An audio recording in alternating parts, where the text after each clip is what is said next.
welcome to the Motorsport Coaching Podcast, sponsored by MotiV8 Training Management.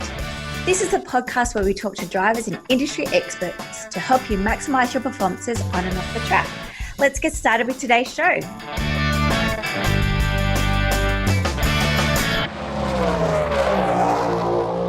Hello, and welcome to episode 73 of the Motorsport Coaching Podcast. I am your host, Belinda Risley, and today we are talking things PR and brand partnerships with the lovely Ebony Doherty from Michelin.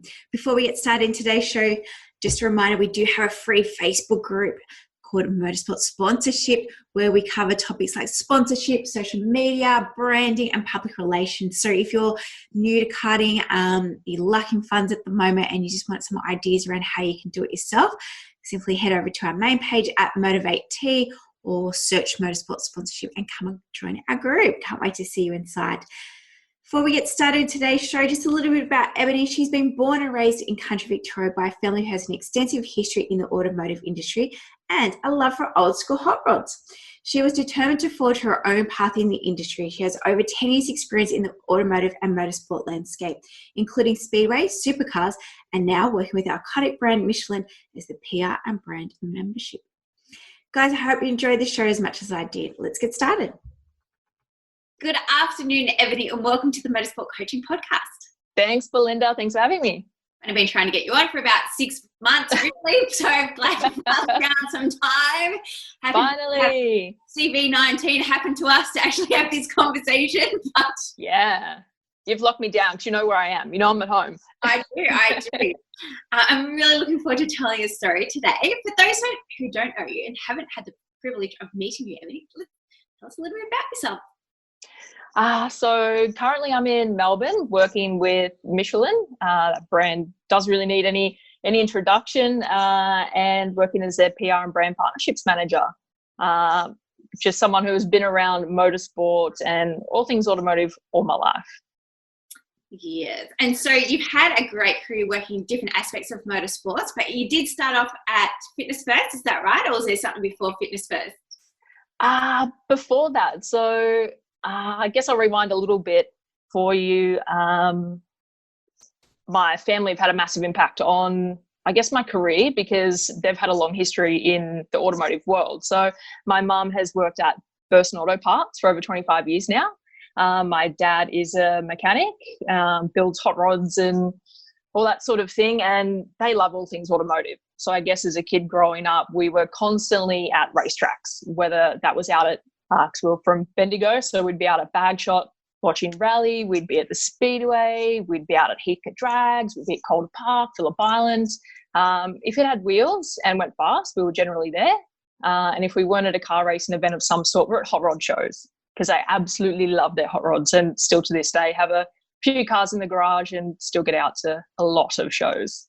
So, it was safe to say that I was destined to end up around cars of some sort. So yeah, when I was in high school, I was looking at different paths to get into motorsport and realized that I wasn't going to be a mechanic or engineer because I wasn't that clever. I hated maths, and then sort of looked at the creative side of things and the media side of things because I loved reading and writing. And I think I was 15 and I got the courage to send an email to Brad Jones asking about work experience. So I ended up getting hey, sure, tag along with us, come out to the racetrack at Winton and Phillip Island, hang out with us, and spent time with their media manager, who was Dale Britton at the time. And as you know now, he's got a very successful company in DBC2 here in Melbourne. They've just celebrated their 20th year. So I tagged along at a few race weekends over a couple of years. And then Dale was finishing up, and at that time I was finishing high school. So it was a bit of a crossroads. I was like, okay, what are you going to do now? Do you want to move to Canberra and start in the industry or go to university and get a degree? And I was only 17 at the time. So I made the decision to go to uni, which I ended up doing in Brisbane. So, and then, so then being in Brisbane and doing uni, I needed a job full time to pay for the bills and all that fun stuff. So that's why I ended up at Fitness First, and I was there for 7 years. Absolutely loved it. Really good team. So yeah. And did you go to Brisbane for uni, or was it for Fitness First? I had a bunch of friends moving up, so they said, "Hey, Ebs, we're all going up to Brisbane. Do you want to go? And I said, may as well, let's see what's happening in Brisbane town. So went up there, did my degree, worked at Fitness First, and I was there for 7 years and then got made redundant, which was super odd to be so, I guess, young. I thought, I didn't think this would happen. And from then it was there that I said, okay, I need to get back into motorsport. And so that's when the path sort of got back on track. And what did you study at uni? Marketing. Mm-hmm.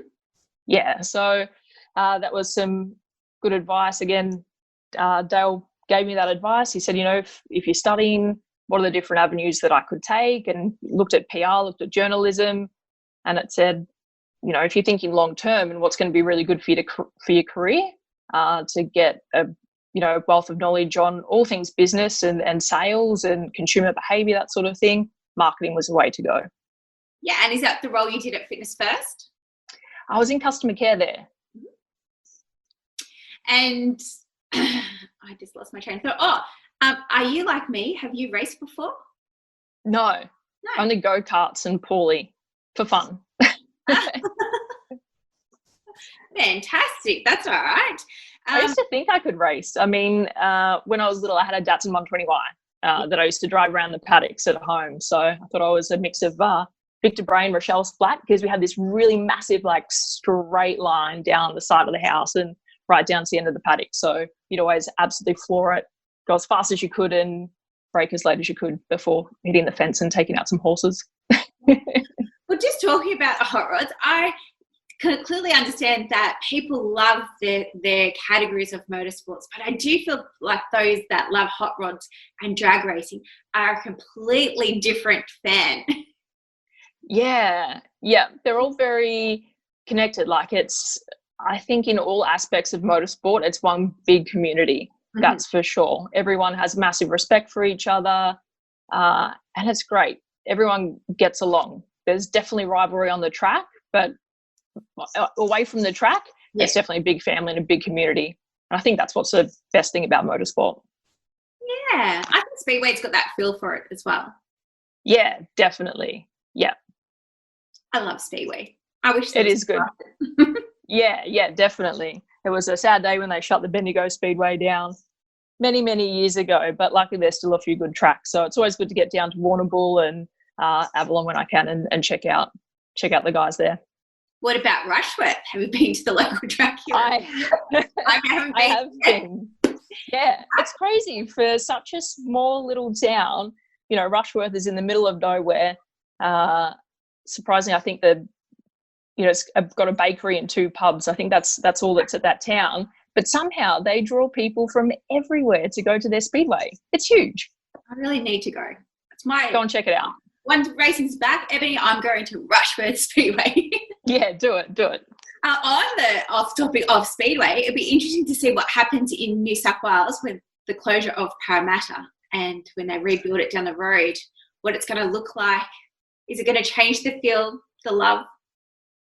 Oh, don't know. I know that those fans are very, very passionate. And if you look at any of the forums and when the news topics are coming out on Facebook especially, I mean, wow, the comments and the feedback, there's a lot. They've got a lot of passionate fans and supporters, and I think everyone wants to see it, back at what it is.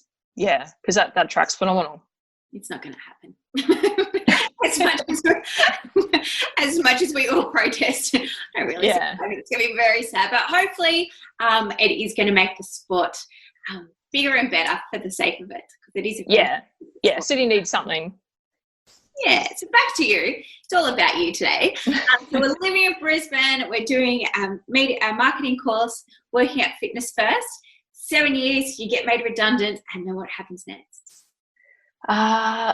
So with getting back into motorsport, I mean, I was still going to events, and funny that we've just been talking about Speedway. At Archerfield one night, I had some friends going to the track that were involved in a show, Checkered Flag. So I'd reached out to one of my friends, Connor, and he was like, yeah, we're going, and do you want to help set up, some GoPros and cameras and that sort of thing? Just come and hang out. So I was like, sure, I'm going to be there. So caught up with the guys, and he introduced me to their producer David Tapp. So we were standing there on the hill watching the racing, and he was firing a few questions my way, and he was like, "You obviously know your speedway, you know what you're talking about, and you've seen the show." I was like, "Yeah, of course." And he goes, "Have you ever done anything on the microphone?"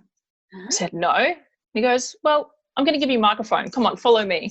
So then we go down to the pits, and he goes, "Oh, this segment on the show, I'm going to give you the microphone and we're going to record something here." Basically putting you on the spot, testing you out. So next minute, camera's on. I interview a girl, Jamie. We do a piece and camera switches off and Tappy goes, "Done. You're working for me."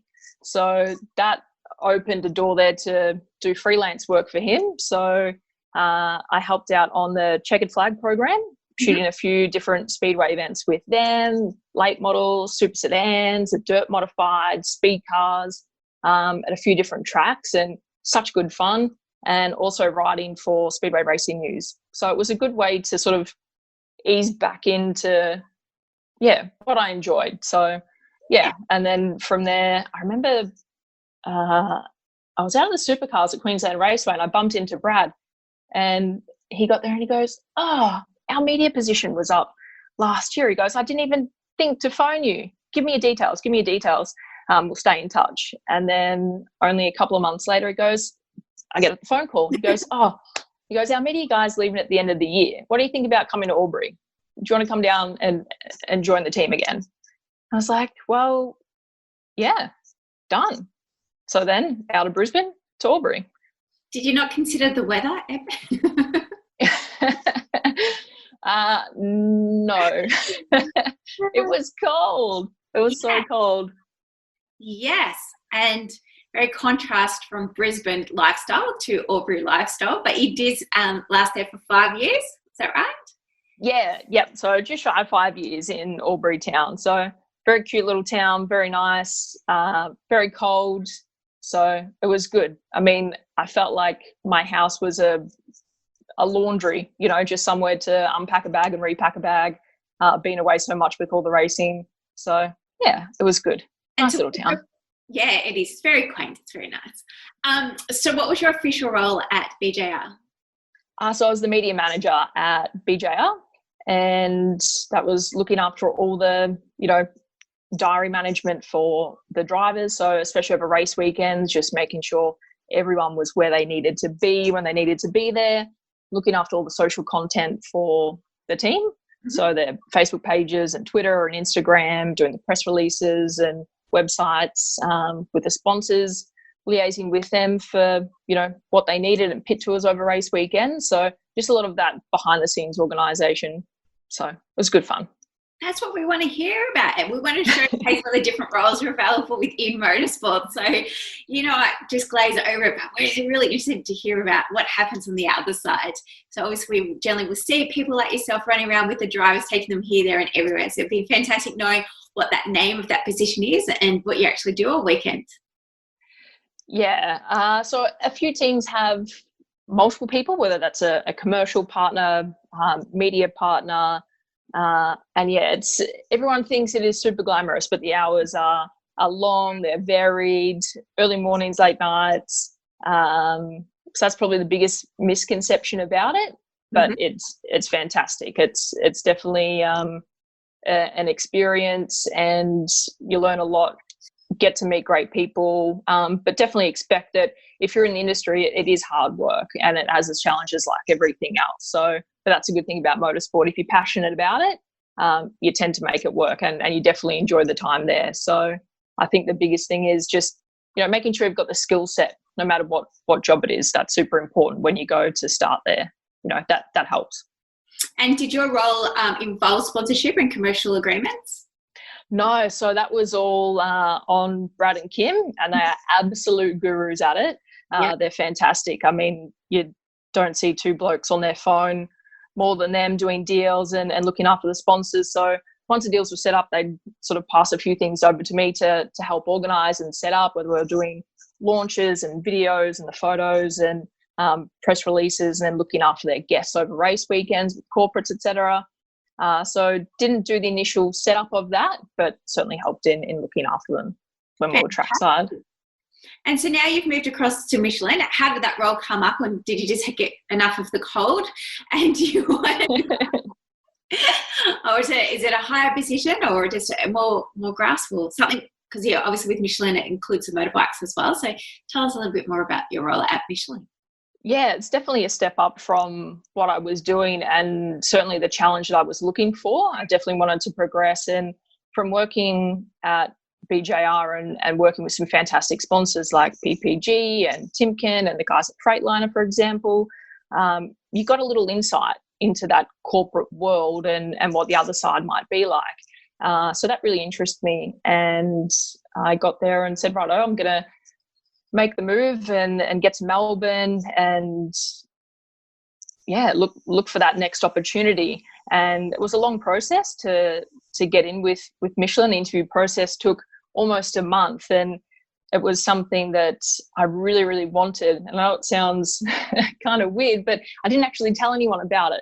I didn't say even to my parents that I was going for this role, because I thought, I want this so badly. I'm just going to wait until I've got it and then, share the great news, which is what I did. So I kind of took a few people by surprise, but it's definitely the perfect role that I was looking for. Provides a great challenge. I get to work with a team. There's 9 of us in the marketing team there. They're all fantastic people. They're all challenging in the fact that they've got great ideas. So we all push each other constantly, and it's just such a great creative space. The upskilling opportunities for learning and development, it's so motivating. It's really, really cool. And again, what's your title there and what kind of tasks are you doing from day to day? So the PR and brand partnerships manager at Michelin. So there I get to look after some of our motorsport partnerships and brand partnerships. So that includes working with the guys at Motorsport Australia and Porsche. So a bit similar, like this is, again, where we've crossed paths, because you work with the Porsche guys in their junior driver program. You get to pass on all your words of wisdom and advice to them there, and as well with the Dare to Be Different, Girls on Track. So all things that are obviously a little bit quiet at the moment, but, some great programs that are there. And then also I get to work with our brand ambassadors and plan events and activations with the brand too. So it's very cool to be on that side of it. So one of the activations you have is the Michelin Man. We all love the Michelin Man. How long has the Michelin Man been around? These are top questions. Forever. He is iconic. So commonly known as the Michelin Man, in France known as Bibendum. That's his proper title. So he is it's unreal. I managed to get in the suit at Sandown at the TCR event last year, and it was good. A few people didn't realise I was in it, so I got to scare a couple of people. But everyone's just so drawn to it. It's one of those brands that you can see just a part of the Michelin Man. You could see his arm or a foot or the face, and you just know what it is. It's the brand's iconic. So how long has Michelin been around for? Ooh, the spot there. Come on. Oh, We'll just I can't get the year. I've got it on the tip of my tongue.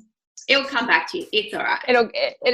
It'll come back to me for sure. So I guess going on from, they are a well-established brand. Why do they continue to invest and support motorsports?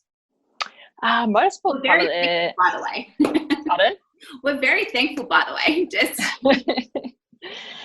so Michelin Motorsports in their DNA, that's for sure. So they invest so much in the research and development of their products, and that's just so important to them, because they're constantly wanting to not just compete, but win and be successful in everything that they do.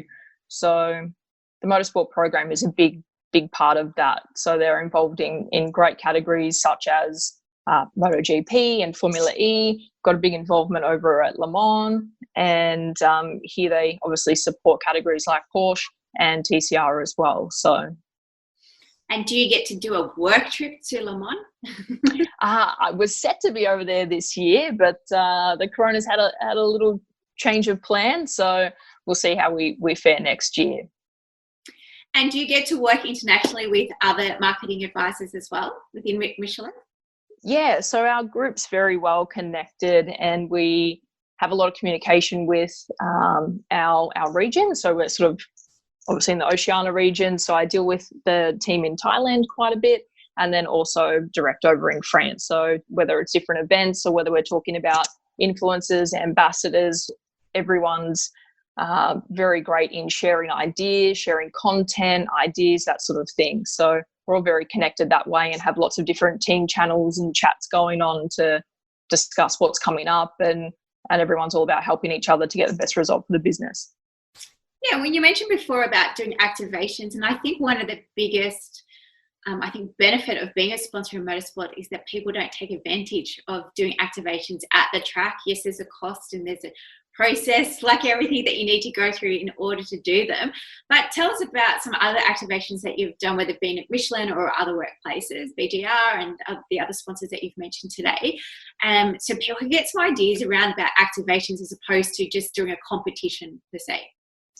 Yeah, something for us, BF Goodrich is part of the Michelin family. So something that we were focusing on this year were some of the 4x4 shows. Mm-hmm. And for the Brisbane one in particular, we had a brilliant activation set up this year's BFG's 150th year.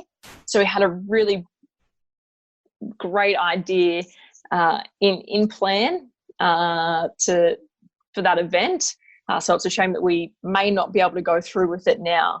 But it was great to be able to have a budget and that creative control just to go, okay, here's a blank canvas. What can we do with it? So people are definitely looking at, it's all about creating an experience. Yeah. That's the biggest thing. So having a stand and running a competition, it's been done a million times, and it's definitely still part of the business. Yeah. But yeah, people are looking for an experience. I think that's the biggest thing when it comes to racing and sponsorship and events and activations. It's creating an experience and getting people involved in your brand, and not just making them aware of your products or who you are, but then getting their mindset to change, that they're thinking about buying your products and, you know, taking that next step on whatever journey that is. Obviously, Michelin is still trading during the CV19 process. Have you had to bring any of your activations online, or have you done anything exciting during this period, or have you got anything exciting planned, or it's just business as usual, waiting to reopen and launch these wonderful ideas? Yeah, we're definitely all prepping for the rebound when we can get activations and events back on track. I guess for the brand, we're very mindful at the moment because, you know, there's so many people we're not able to get outdoors and experience freedom and that mobility that we usually have, and that's very key for the brand. So you know, there's no real sales or commercial push with that in mind at the moment, because there's people unfortunately out of work and not being able to get out. So the company's very good in terms of their social responsibility and, you know, what they do in these times. So something we did last week, which was pretty cool, was a really good isolation boredom buster with the guys at Speed Cafe. So we got there and got 5 Lego sets, the Porsche 911s. Yeah. And so we so we did a competition with the Speed Cafe guys to give one of those away each day for a week. So they're little things that we can do, which creates a bit of fun. And I mean, it's not just for kids. I know all the big kids at home, you know, want them to. I even had Slady get there, and he messaged and he goes, "Hey, Ebs, can you get me a Lego?" He ended up going out. Yeah, he ended up going out and buying one himself. So it got a lot of attention. So you look at how you can do things a little bit differently, and it's about, you know, getting the brand out there, but just doing it in the right way. Exactly. Yeah. And do you have any idea when we'll be resuming racing? Anything on the inside you can share with us? The sooner the better. Yeah. And so, Eb, I also saw somewhere, correct me if I was wrong, but do you commentate lawn bowls? That's a extension from working with Tappy. So he got there and phoned me last year and said, "Hey, Ebs, we've got this new lawn bowls tournament coming up called the Ultimate Bowls Championship." He goes, "Can you come and work for me? We need someone. We want to get a couple of females." So we got myself and Georgia White to play the host and commentator roles for that. So I got there and I said, "Yeah, why not?" and people get there and they turn their nose up a little bit about lawn bowls. They're like, oh, that's just an old person sport. But I tell you what, the guys and girls playing that are quite young. They're playing for $500,000 prize money. I think we could be in the wrong sport, to be honest. Everyone would say that. They would agree.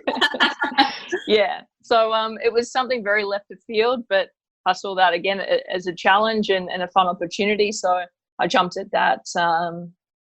And was very, very successful as well. So that aired in 22 countries. And it was funny because one of the Michelin bosses in Thailand, he got there and saw it and sent me an email, I think on the Monday, goes, super random, but what is this? What is this?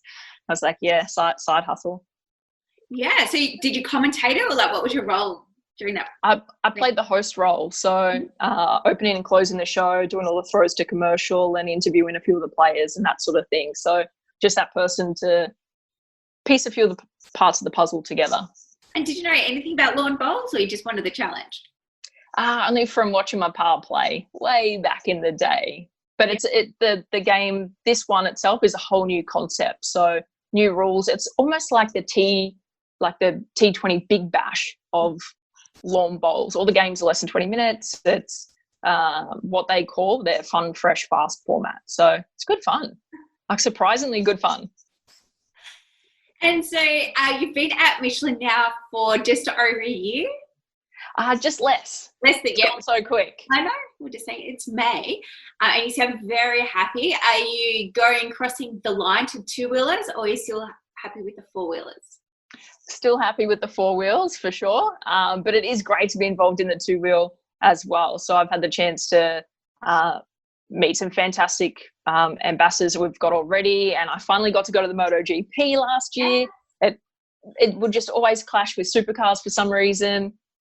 So last year I got to go down and take a couple of guests out there for the weekend, and that was fantastic. So got to tour in a few of the garages, and you can just see the respect that all the teams have for the Michelin people there. So it was great. It was very, very cool to be standing, right beside Valentino Rossi's bike. And yeah, it was cool to see how they run things, because I guess you get quite used to.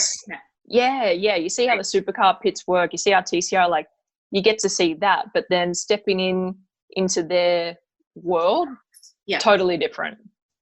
That's another level for sure. It is. And so you sound very happy there at Michelin.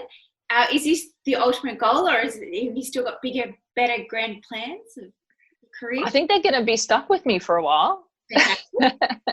which is which is really good. I love that, already in my short time there, I can see how much they look after their people. They are talking already about, development and progression, and, they ask all the right questions of their staff as to what do you want to learn, and are all about self-improvement. They love when people bring new ideas to the table, and I guess really challenge everyone to come up with new concepts and ideas, and lots of workshops and that sort of thing. So it's definitely the most creative team that I've been involved with, and they've got some big goals, big plans, and it's just great to be a part of that for sure.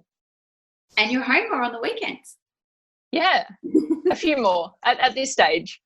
Well, other than that, outside of CV19 world, you're home a lot more. Yeah, definitely. Fantastic. Well, thank you so much for your time today, Ebony. It was great to have a bit of an insight to see what does a global organisation do as far as PR and branding going, and to hear about your journey. Thanks for joining me. Thanks so much for having me. Do you have any words of wisdom for people who are wanting to get into the world of motorsports, obviously get a degree? Or what's your words? I think if you've got the passion and, just that ability to work hard and really go for it, then you'll get there. That's for sure. So I think people have to be confident, be prepared for the no's, because you'll definitely get them. But I think people just need to remember, if you don't ask a question, the answer is no already. So whether it's sponsorship, jobs, whatever it is, just keep asking questions, keep knocking down those doors, and be prepared to work hard. Be persistent. Yeah, definitely. Don't be a pest. Be persistent, but don't be a pest.